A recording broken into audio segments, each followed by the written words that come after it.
नमस्कार मित्रांनो, तर आजच्या भागामध्ये जी सावी असते ती धैर्यला भेटण्यासाठी त्याच्या घरी आलेली असते आणि धैर्यचा हात हातात घेते आणि धैर्यला म्हणते की हे बघा मी तुम्हाला भेटण्यासाठी इथे आलेली आहे. मला वाटलंच होतं तुम्ही इथे येणार आहे ते. मला वाटलंच होतं की तुम्ही मला इथे भेटायला नक्की येणार आहे ते. तसं तुम्ही राहूच शकत नाही मला भेटल्याशिवाय हे मला आधीच कळालं होतं. असं तो म्हणतो तर सावी म्हणते की तुम्हाला वाटलं होतं ना मी भेटायला येणार आहे ते. त्यामुळेच मी तुम्हाला भेटण्यासाठी आलेली आहे. तर धैर्य म्हणतो हो ठीक आहे.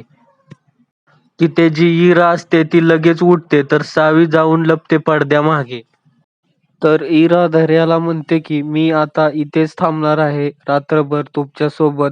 मी आता रात्रपाळी करणार आहे.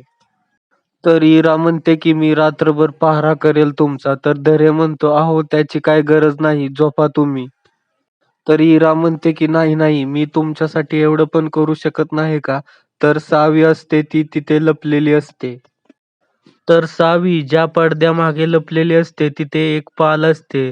तर ती सावी खूप घाबरलेली असते. तर ती थोडंसं ओरडल्यासारखं करते की लगेच इरा म्हणते की कशाचा आवाज आला का तुम्हाला? थांबा मी बघते.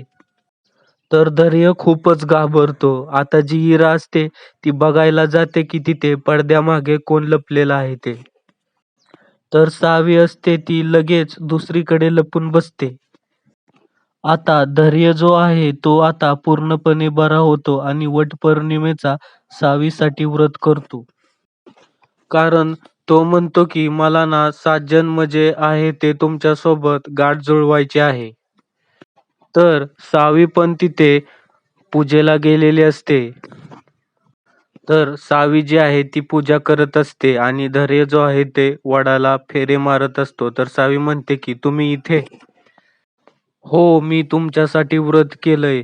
7 जन्म आहे ना ते तुमच्यासाठी तुमच्यासोबत गाठ जुळावी ह्यासाठी.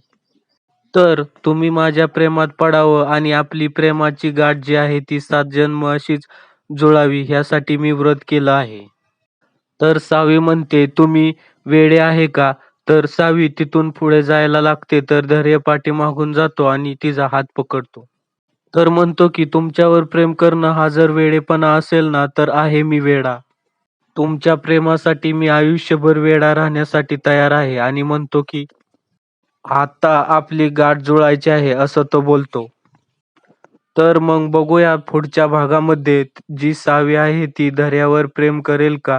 आणि धैर्य सोबत लग्न करायला होकार देईल का? हे बघण्यासाठी आपल्या चॅनेलला सबस्क्राईब करून ठेवा.